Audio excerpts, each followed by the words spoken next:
all, this is Charity from F.R.O.G, and our devotion today is an appeal from love. I appeal to you instead on the basis of love. Philemon 9. Brown eyes glared at me as I stood toe-to-toe in the hallway. Teenage battles had begun. Gone were the days I could just ask something and my son would obey to avoid the risk of timeout or lost treats. Boundaries were being pushed. My once tiny boy now towered over me with his muscular frame and broad shoulders.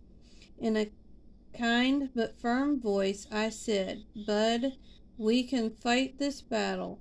I can threaten and assert my authority, or you can trust my heart and that I love you. I am not withholding good from you. You have to decide to obey because you love me, and you know I love you." As I walked away, I had no idea how the situation would play out, but I felt the tension.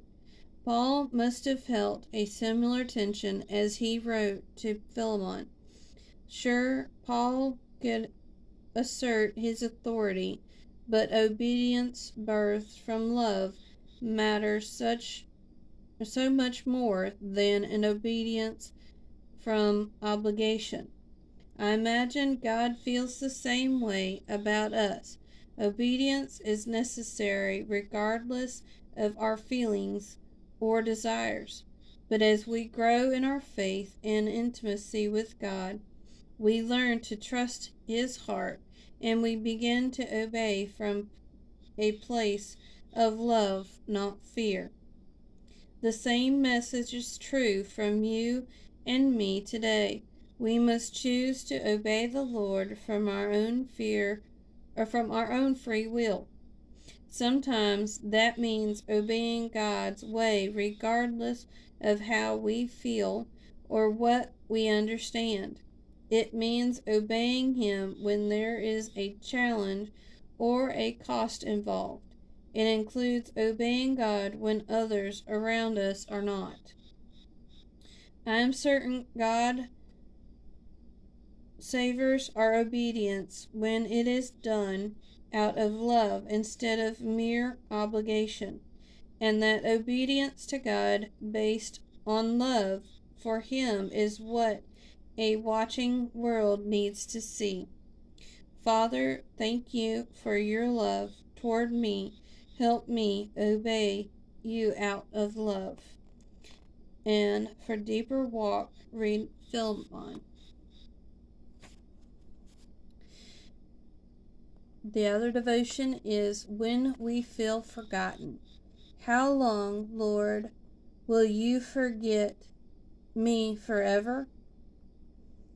Sorry, let me retry that. How long, Lord, will you forget me forever? Psalm 13:1. Lately, my daily life has felt uninspiring, insignificant, and mundane. Deep down, I can sense my soul's desire for meaning. When did I last feel the task in front of me was given from the Lord?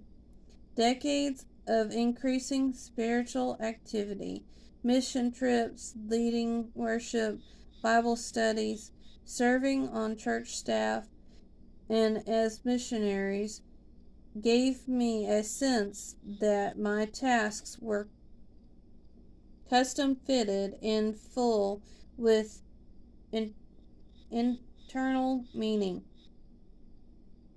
My former calendar with Turkish lessons, prepping for a Bible study, or counseling a hurting woman makes my current to-do list seem less spiritual.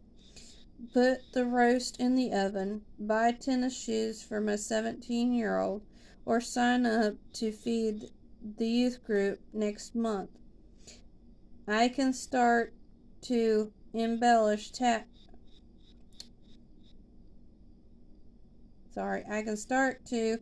mislabel tasks as insignificant.